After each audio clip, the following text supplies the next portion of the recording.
Uh, let's head on over to Texas. Let's go to Austin. They're moving over to the SEC for their first time. And boy, did they get some favors with this schedule in the SEC. Now, we actually made a video early in the season talking about and we talked about, some of their peak games being some of the hardest in the country, right? Because you have to go play Michigan in Ann Arbor, right? And obviously, we know this is not the same Michigan team as before. Okay, we know that. It's still a good Michigan team that matches up well because that is going to be a trench battle for the ages. It is going to be meat on meat in that game. I'm really excited to watch that game. You got to go play Georgia, get them at home, which is like, you know, geez. And honestly, your toughest road game all year might be Texas A&M at Kyle Field, November 30th. I'm It serious probably it's them in Michigan, right? It's because your them in other Michigan, road games in the SEC are Vanderbilt and Arkansas. and neutral site is Oklahoma. So that's how they only have three road Correct. games, quote unquote road games in the SEC because that you got four home game, four road games, right? So one of those quote unquote road games this year it falls to be Oklahoma because of the way it switches back and forth for OU and Texas. But yes. Yeah, that Georgia game, the line for that game is only Georgia -2. It's in Austin.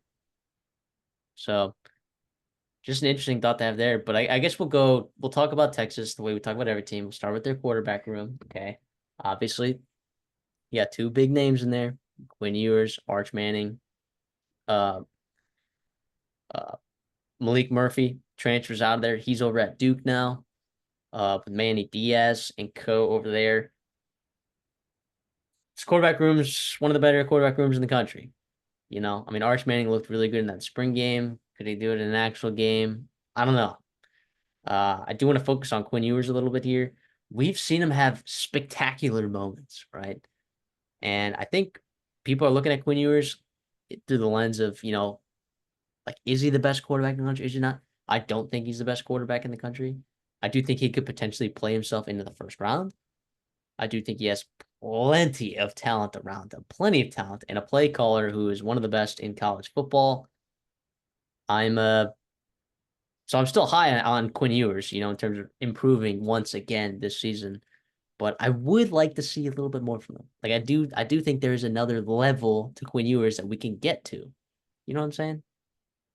Listen, I will say him in big games, he's been really, really good. You think back to even 2022 against Alabama in that, first quarter, whatever you want to call it, small sample size. I get that. But last year, right on the road to Alabama, he was flawless. 350 yards, three touchdowns, zero and INTs, right?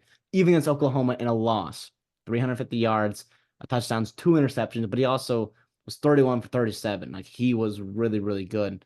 I think back to TCU, right? In a close game there, 300 yards, right? Oklahoma State in that Big 12 title game, right? He was 450 yards. He was unbelievable. And then obviously against Washington, like it was their defense that really, was struggling. And Washington was just a really good football team.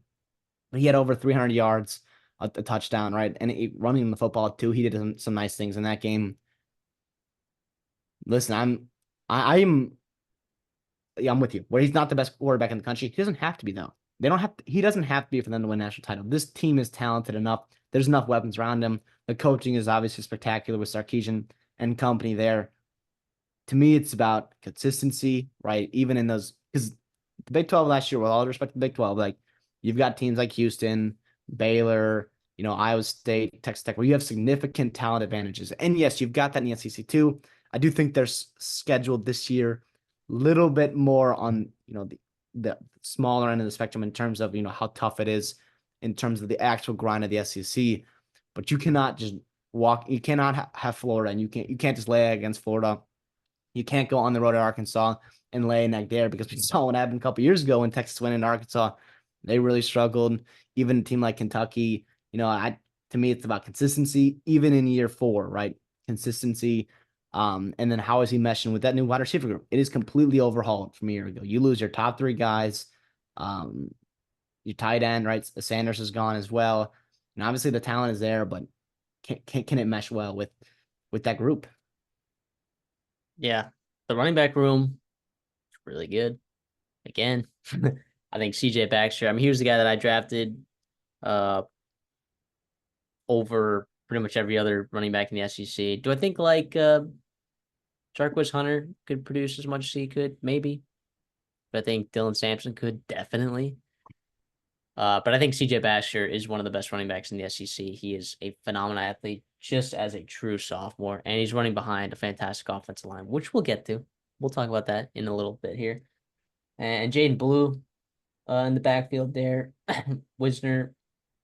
And then you got two true freshman running backs who knows if they'll even see the field if they're not just feeding it to CJ Baxter and Jaden Blue every other play. Yeah, it's a good running back room. Texas just seemed to have a solid ground in that these last couple of years. Yeah, embarrassment of riches. You go from obviously Bijan, over to Jonathan Brooks and the success he had early in the season before he went down. But honestly, that injury sucked, and obviously, we wish Brooks the best in the NFL. But it gave Baxter and Blue like a little bit more touches, a little bit more burden on their shoulders, and they got some good experience running in big time games and obviously college football action, and you can't replace that. And obviously, the talent is there. What Baxter you mentioned was 5-star. Holy cow, the talent is there. Blues, elite athlete as well. Obviously, have the burners to really break open, a run for them. And I think at least Baxter, like he can do just everything for you. He is a legit complete back, right? There is no run, no play that he doesn't have, and you have to take him out the field for, or there's gonna be tendencies. Okay, when Baxter's in the game, he can't run up the middle, right? It's only outside zone. No, he can do it all, and I think that really adds a dimension to your offense. And as much as Sarkisian gets, credit for, with quarterbacks and wide receivers and all that stuff, he still likes to run the football. And I think that's a big part of his game. And I think that will be an emphasis for Texas this year coming in the SEC. Well, let's talk about the talent receiver room because you mentioned that there's a lot of new faces in there, but Texas has had success with transfers before, and they're going to be relying on it again. Isaiah Bond, who is the highest rated wide receiver by a couple of different uh, recruiting and transfer portal ranking outlets. The full potential of Isaiah Bond, I don't think has been unlocked yet. I think it definitely can be. I think we saw that with AD Mitchell. I think he was spectacular last year. Silas Bolden. I know he had 700 yards last year for Oregon State.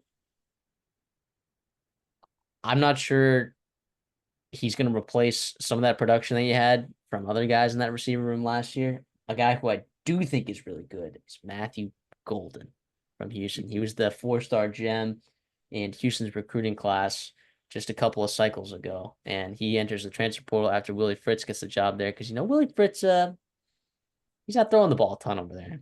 They had a couple of wide receivers get out of that room over there, and so now Matthew Golden ends up at Texas, and that was a really good get. I know he was highly sought after in the transfer portal.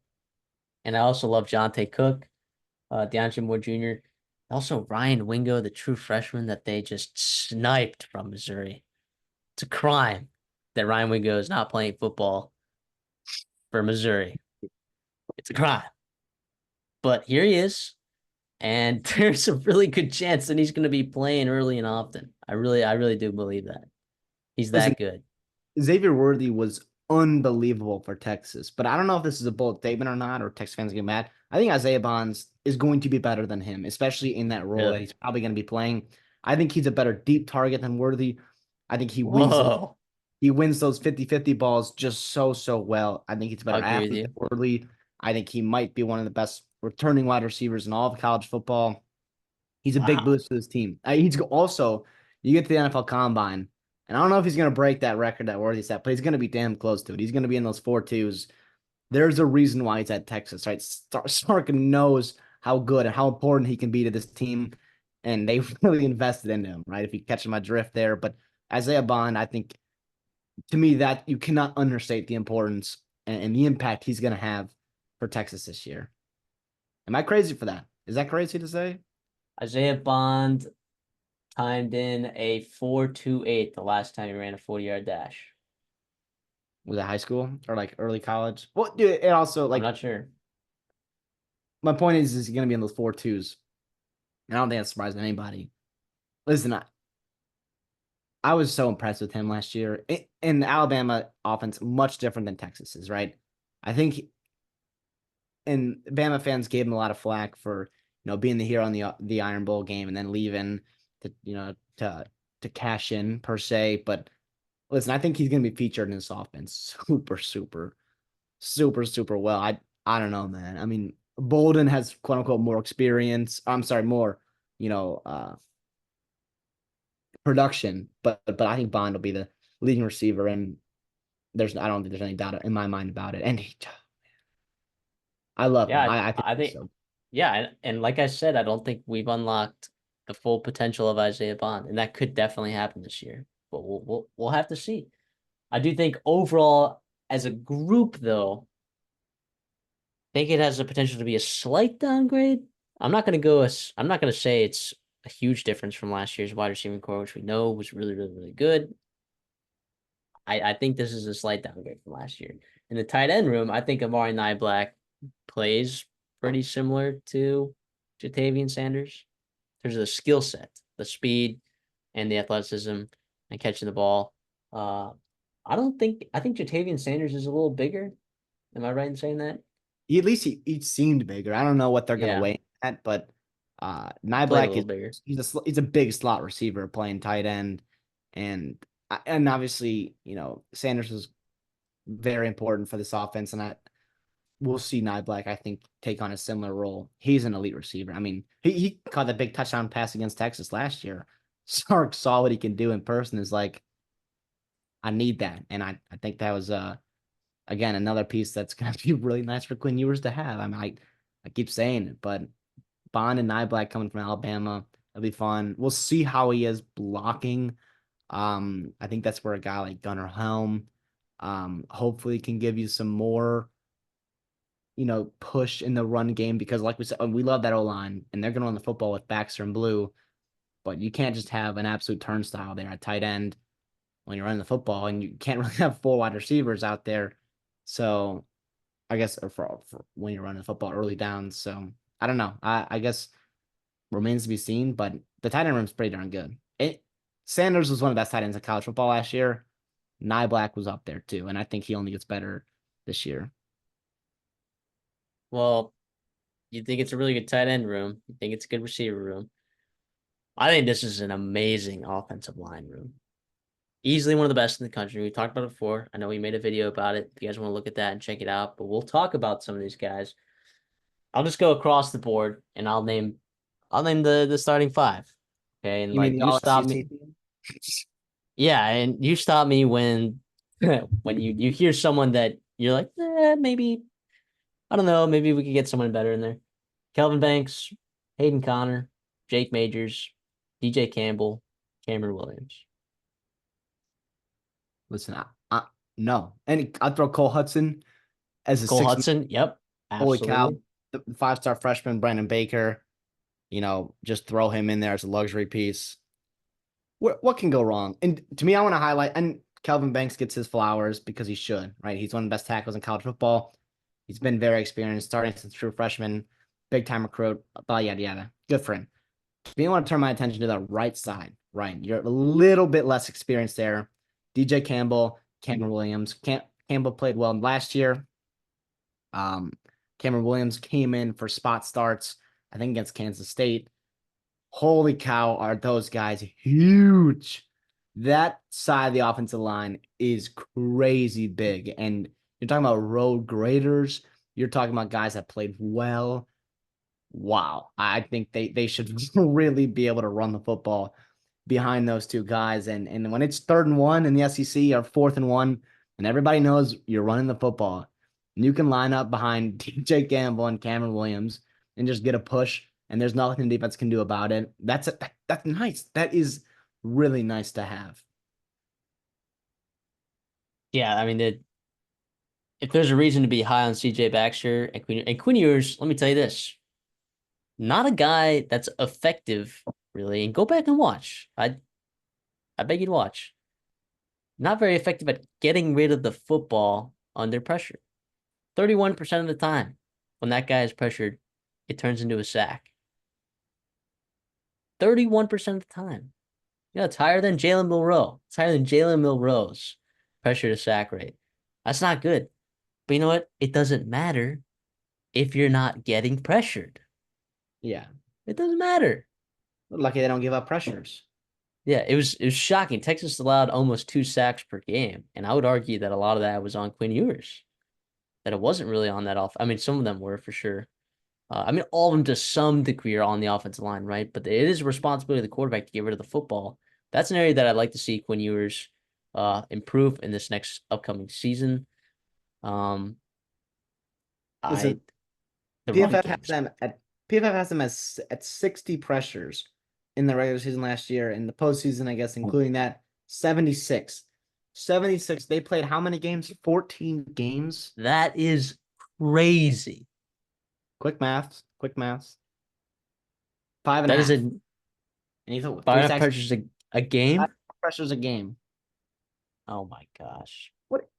And now, yeah, and those they're basically all back. Now, I Yeah. will say, can't, yeah, they're basically other than Christian Jones, right? But Yeah, but honestly, not a big deal to me. Really not. no, and So I'm pretty sure. Yeah, Cameron Williams, 0 pressures. Now, how many snaps did he play? 120, Cam, but yeah, 120 snaps, pass blocking snaps was 50. that's that's still pretty good, dude. Listen, Uh, and everyone a couple years ago, whenever they announced the SEC, Texas to the SEC, Oklahoma to the SEC, it was like, just wait till they get pushed around by these big. No, man, that's not going to happen. At least not with Texas, right? on Oklahoma, the offensive line. yes, I like Oklahoma's defensive line. Their O line, we'll see what happens there. But this O line, you're not gonna push him around. And yeah, also Quinn Ewers is not the best athlete too, and he has durability issues too. I guess we didn't even bring that up earlier, but he's a guy that you need to keep him upright. Because yes, now Arch Manning, I'm sure he could do fine in the SEC in year 2, but there's a reason why he's not starting. Like Quinn Ewers unlocks the potential of this team to be a national championship caliber team. And that O line plays a crucial part in keeping him upright. Yeah, absolutely. Let's move over to the defensive side of the football where you lose. I know you lost those receivers, but I think your most important players you lost on the defensive side of the football.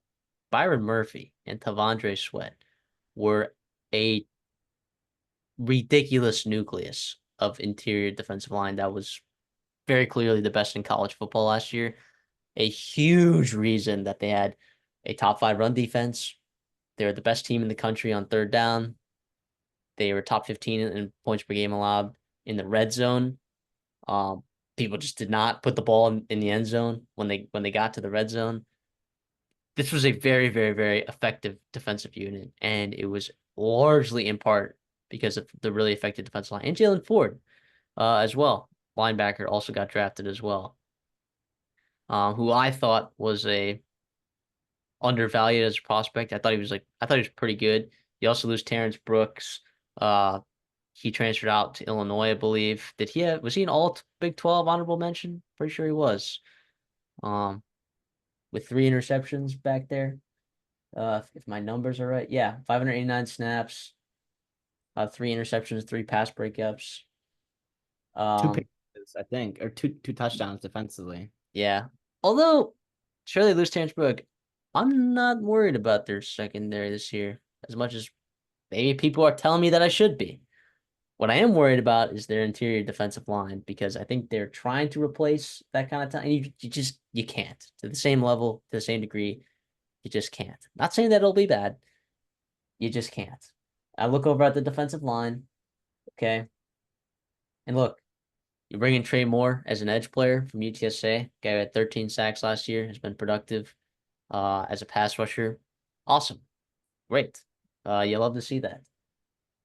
I don't know that bringing in Savea from Arizona is going to necessarily fix your production issue at the interior defensive line, or sorry, the production loss at least.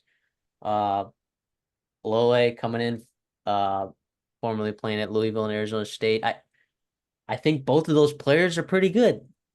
Are they going to replace the production completely from Byron Murphy and T'Vondre Sweat? I don't know. But like seriously, like this is how good they were. Like I don't think so. This Texas defense was probably a top 15, top.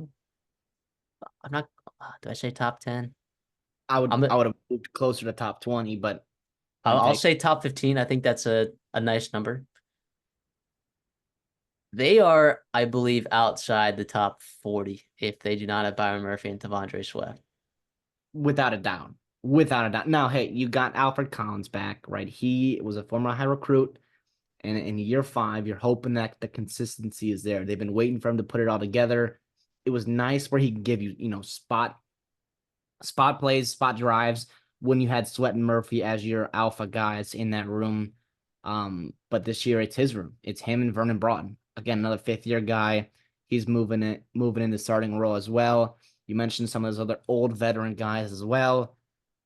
To me, the depth is the concern, right? Because you lose your top 2 guys, and now your depth becomes your starters, and now who's your depth, right? And that's why you bring in a couple of transfers, some old veteran guys, but we'll see how they translate to this defense and this scheme. You also lose Troy Carter too. Troy Carter was I'm sorry, Troy Carter's a guy that I'm familiar with from Minnesota. I thought he did some good things, back in the Big Ten. He was obviously buried behind really, really good defensive line. He's probably the 5th guy in that room. It is what it is. What can you do there? He goes to Auburn. I think him and Gage Keys are gonna, reunite there and do some nice things. But he'd be nice to have as well for a depth piece in there. You mentioned Trey Moore. I kind of like him, right? And obviously, it comes from a lower level of competition, but he was fun to watch as a pass rusher, right? If there's one thing that you had you know, question mark about this defense was your edge rushers and how they were getting to the pass rusher, right? And they couldn't really take advantage of the push they were getting interiorly from Sweat and Murphy. But Moore, I think he's really creative in pass rush. He's a veteran guy, right? So he knows how to get to the quarterback in multiple ways. His pass rush, quote unquote, tool, his bag, whatever you want to call it, is pretty fun. And also is a blue collar guy in terms of, he's always got that motor going when he's rushing the pass rusher. You saw it on his highlight tape where you're seeing him, get to the quarterback on his second and third move. He's looping around defenders, or I'm sorry, looping around offensive linemen and just creating havoc. I think a lot of the same that's kind of stuff translates to the SEC. And then it'll be about Ethan Murk, Justin Finkley. How do these guys, translate, step up in year 3? And then the 5-star, right? Colin Simmons.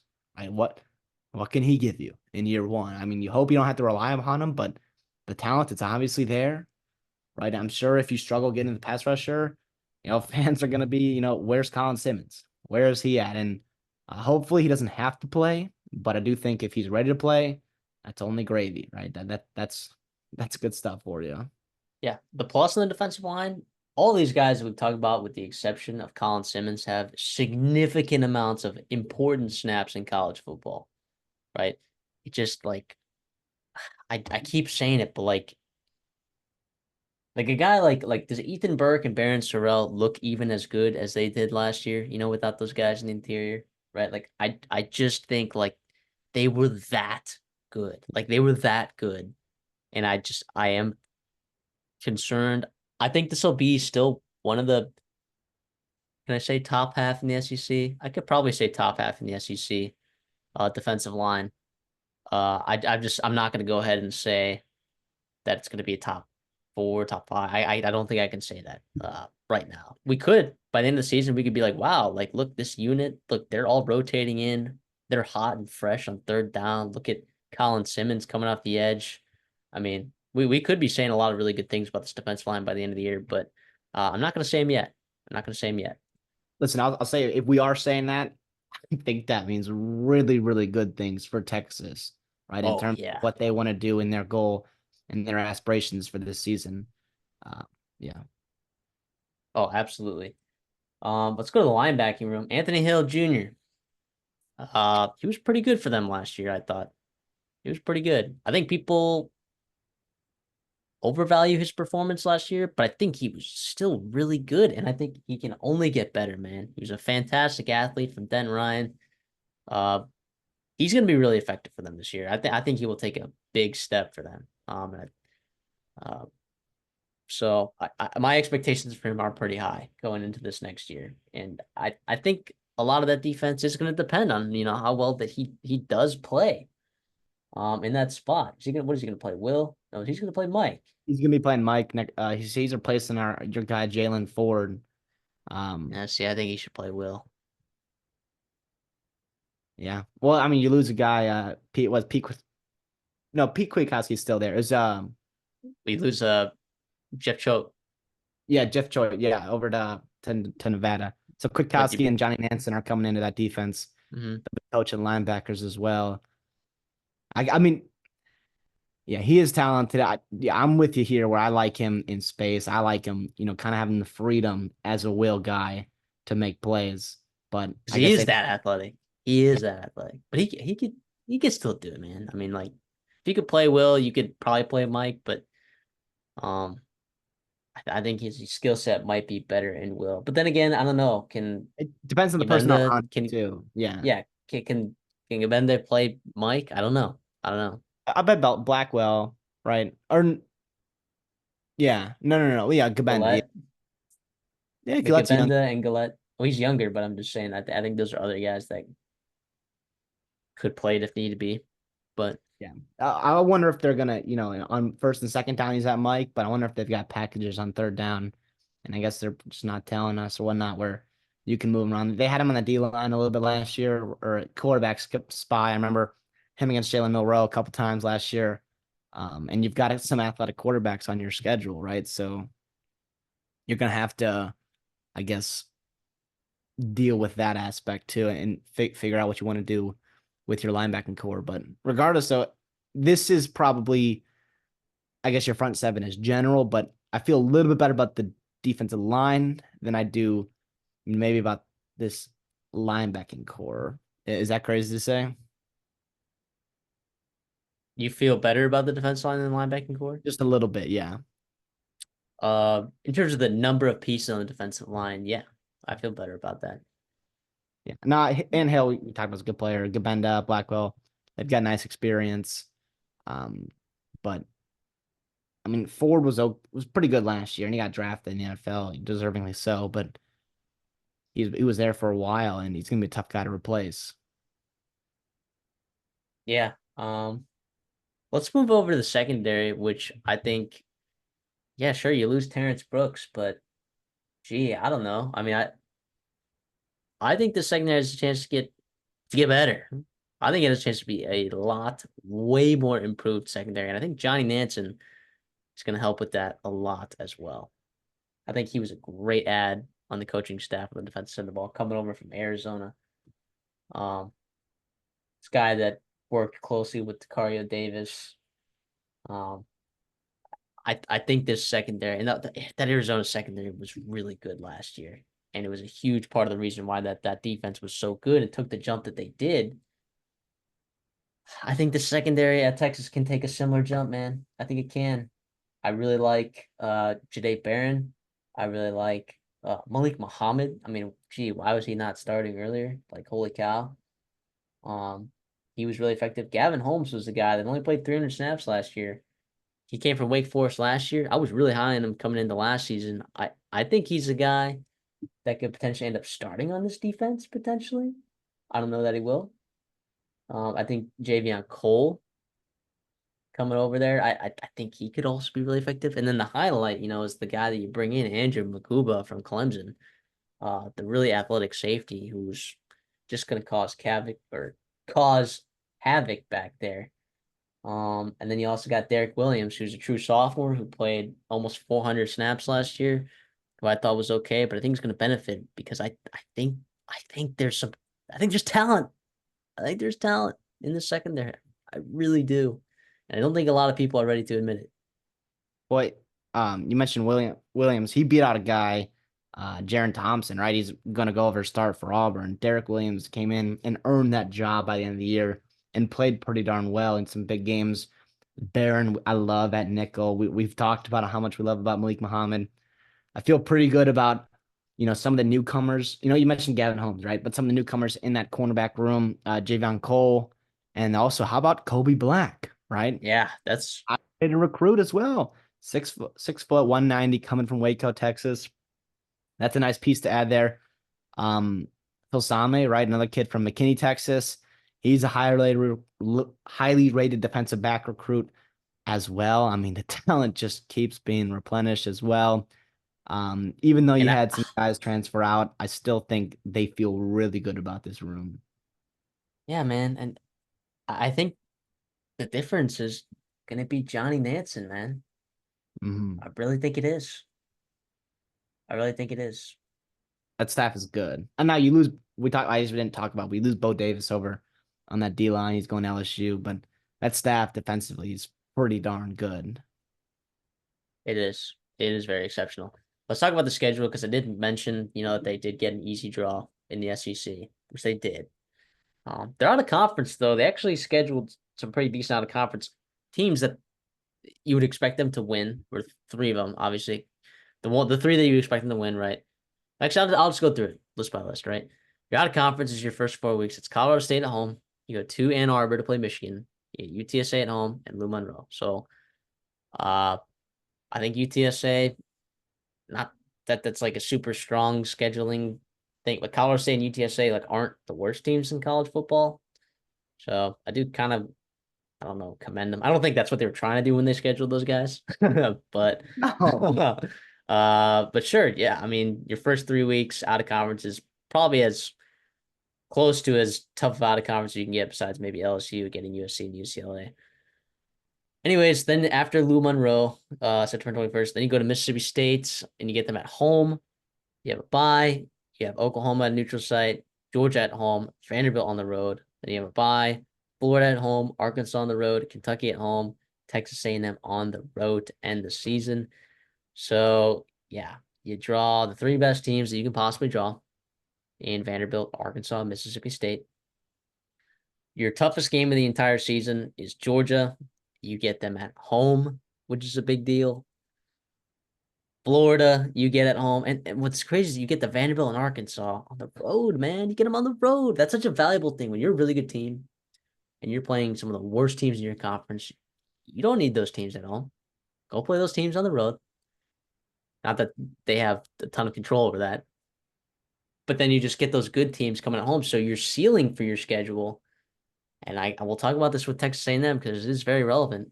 But when you have those really good teams at home and you win those games, all of a sudden your ceiling skyrockets because those games on the road you're expected to win. And then those games at home that maybe are a little bit tougher games that you have a leg up, an advantage in, you got a chance to do some crazy stuff there. The over under for Texas win total is at 10.5. Their first year in the SEC. They're second in odds to win the SEC at plus 320 according to DraftKings. Yeah, man. To me that this is about, I guess, quote unquote, as good as it could get for Texas, because you're always going to be playing Oklahoma and Texas A&M, right? Those are a couple of your mainstay games. Um, it is what it is. It's on the road at A&M. It's not ideal, especially in year one, renewing that rivalry. But regardless, that's still a game you could absolutely win. I mean, you can win if you're Texas, right? And this is how it should be, right? But you can win every single game, even that Georgia one, because it's especially because it's at home. You mentioned the home and away splits and how that works favorably to you. Um, at Michigan is something that I cannot wait. We talked about how fun it's going to be watching those offensive and defensive lines, offensive for Texas and defensive for Michigan, and seeing those guys really go at it. What a treat it'll be for college football fans. But I don't know. Listen, I'm going to go over here. I'm pretty darn high in Texas this year. I'm not concerned for, the quote unquote, rigor of the SEC to get to them. I think this team has depth. I think they're well coached. I think they're super, super talented. There are some vulnerabilities and some question marks, but I do think, even within the SEC itself, and I guess for the win total, it kind of hurts. But even if you lose your Michigan in week 2, I think you can learn a lot from that experience. I think it doesn't matter in terms of the SEC standings, in terms of, winning the conference. It doesn't affect, really your playoff position. You can still probably go 10-2, and still make the playoffs, maybe even 9-3, depending on how things shake out. To me, I feel pretty good about their outlook this year. I'm gonna take the under. I think 10-2 is the most likely outcome. I'm really high on this team, by the way. I think 10-2 gets in the college football playoffs.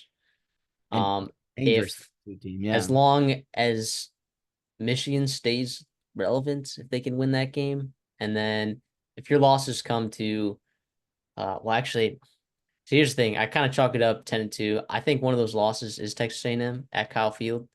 Uh, And probably just got a Georgia. feeling. Just got a feeling. Attendance records. I know that Texas A&M can't do what they did against Ole Miss in like what was it like 2016 where they had like 110,000, but they're gonna get as close to that as as possible.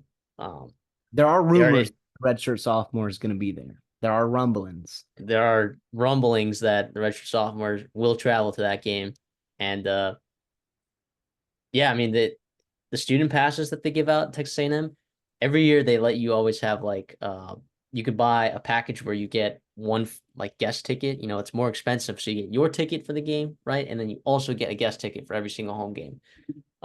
They're not offering that package this year because they're anticipating like an absolute wave of attendance to come to some of those games because all of your big games for Texas A&M are home. And we'll talk about them, but Texas is one of them where, like, I am talking to guys like that are have already been planning, figuring out how to get a ticket to that game because they are so expensive. How to snipe someone else's student ticket.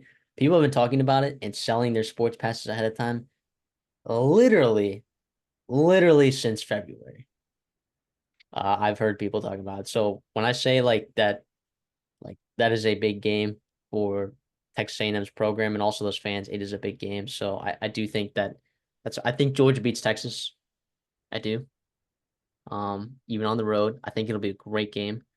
Uh, so that's just kind of where I'm at. And I think Michigan kind of gives them a good matchup because they are physical on both sides of the line of scrimmage. I know Michigan's dealing with some injury stuff in the offensive line side of the ball. Hopefully those guys get healthy by the time because it is early in the season. That's kind of the benefit that Texas gets. Like if those guys aren't fully ready to go on that offensive line, like it's kind of nice that they're getting Michigan that early, right? But I think Oklahoma is not a free one. Like I just think like their marquee games, like yeah, sure they'll beat Kentucky, they'll beat Arkansas, they'll beat Florida, they'll beat Vanderbilt. But I think some of those marquee games, I do think there are enough of them where getting to 11 wins is really tough. Like the schedule is a lot easier than like what Texas could have gotten. I would say it's one of the easier schedules in the SEC, but still getting to 11 wins with this schedule is still tough. Like it's still tough. And you could, again, like I said, you can go 10-2 and go to the college football playoffs and they can go make a run, you know, when it comes time in December.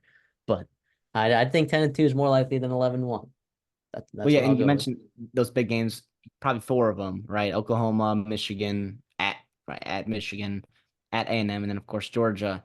You have to go 3-1. And now I think they will. I think they will. But you have to go 3-1 in those games. Like 2-2 is impressive, right? But if you're gonna go 11-1, 12-0 potentially, you have to go 3-1 or 4-0, and that's gonna be tough. But I think this team can do it, especially getting Georgia at home. I think they can win that game. You said that line's under a field goal, right? I mean, Yeah.